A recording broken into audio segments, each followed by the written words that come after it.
পরের দিন সকালে ঈদের দিন। আসসালামু আলাইকুম আবু বকর।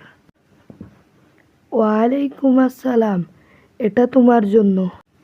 এটা আমার জন্য? আরিফ প্যাকেটটা খুলে দেখলো ভিতরে নতুন জামা। আরিফ অবাক হয়ে গেল। ভাই, এটা তো নতুন কাপড়। হ্যাঁ, এটা তোমার ঈদের উপহার। আরিফের চোখে আনন্দের পানি।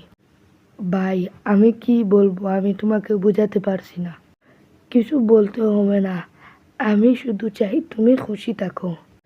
আরিফ সেই নতুন কাপড়টা পরে ঈদের নামাজে গেল।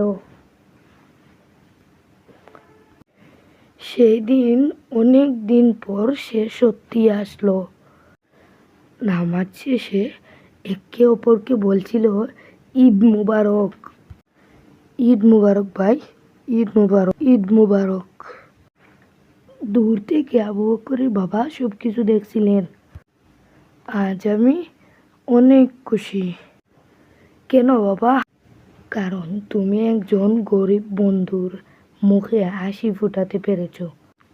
সেই দিন আবু বকর বুঝছিল ঈদের আসল আনন্দ নতুন কাপড় বা খেলনা নয়। ঈদের আসল আনন্দ হলো অন্যের মুখে হাসি ফোটানো।